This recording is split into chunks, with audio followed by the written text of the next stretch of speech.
Nous recevons cet après-midi à l'amphi professeur Bakary Coulibaly dans le cadre des activités de l'Académie nationale des sciences, des arts et des lettres de Burkina Faso.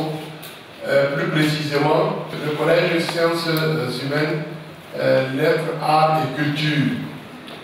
Cette activité consiste justement à faire la promotion des œuvres de l'esprit qui rentrent dans le cadre des sciences humaines, des lettres, des arts et de la culture.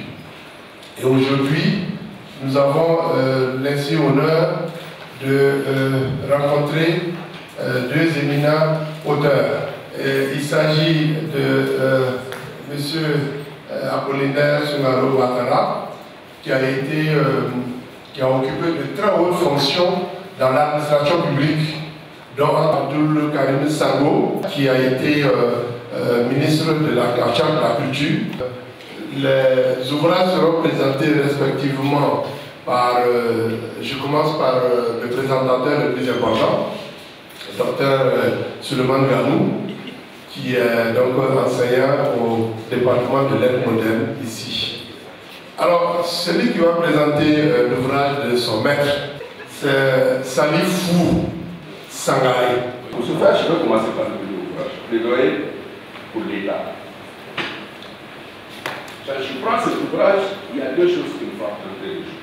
Le titre me pose problème. Pourquoi? Comment est-ce que, et je parle sous le contrôle de mon frère Sango, les juristes appellent l'État comme la compétence qui a le moyen de sa propre compétence, c'est-à-dire la puissance publique. Comment est-ce qu'on peut plaider pour la puissance publique? Étant entendu que lorsque nous faisons un plaidoyer, c'est la puissance publique qui est chargée de mettre en œuvre les éléments ou les recommandations de ce plaidoyer. Mais voilà quelqu'un qui nous dit qu'il plaide même pour celui qui détient la puissance publique. C'est que Marx dit que l'État ne peut disparaître qu'après avoir atteint le sommet de son développement. C'est-à-dire que c'est l'expérience maximum de l'État qui va créer les conditions objectives et subjectives de sa propre disparition. Donc, plaider pour l'État en définitive, ce n'est pas être réactionnaire, encore moins être réformiste.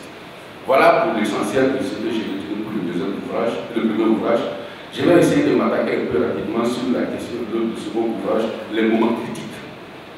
Et là, moi, je suis, en lecteur ordinaire, je suis peut-être pris par une sorte de pensée ou de croyance sans avoir pénétré l'ouvrage. Moment critique, je me suis dit d'entrée, c'est certainement lui une autobiographie qu'il fait. Une autobiographie. De prime abord, c'est ce qu'on peut penser. Voilà. Mais l'auteur nous livre effectivement, dans le préambule, toute sa vie scolaire et estudiantine. Son itinéraire personnel n'est pas absent de récit. Donc on peut penser, et on aurait raison, de voir dans cet ouvrage, moment critique aussi, un pan autobiographique.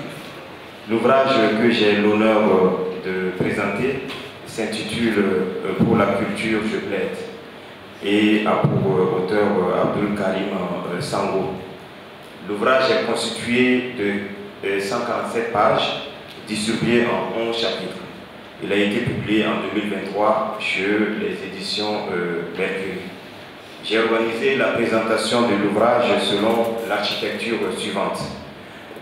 Le premier point s'intitule « Connaître l'auteur par le hors texte ». Le deuxième, structure et contenu de l'ouvrage. Enfin, le troisième s'intitule « Sens de la culture pour l'auteur ». Pour la culture, je plaide est un ouvrage construit autour d'une introduction qui comporte 2 pages et demie, de 11 chapitres et d'une conclusion et 1 page et demie. Dans l'introduction, l'auteur situe le lecteur sur les circonstances qui ont milité en faveur du projet d'écriture qui aboutit à la publication de ce livre. Il évoque plusieurs raisons, parmi lesquelles, je cite, les encouragements à écrire venant des personnes qui participe aux différentes conférences publiques qu'il donne et son désir de partager son expérience de ministre en charge de la culture.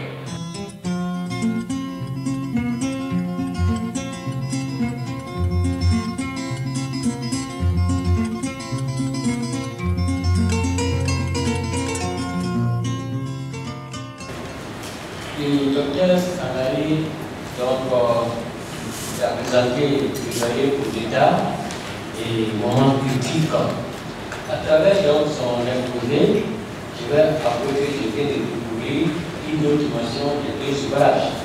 Voilà, parce qu'un ouvrage, quand il cherche dans votre esprit, l'ouvrage vous l'habitez et lui aussi il vous habite. Mais dès que vous le mettez dans les rayons, vous échappe. Quelle proposition pour réformer le secteur? Mais mon livre là, ce ne sont que des propositions. Tous les chapitres.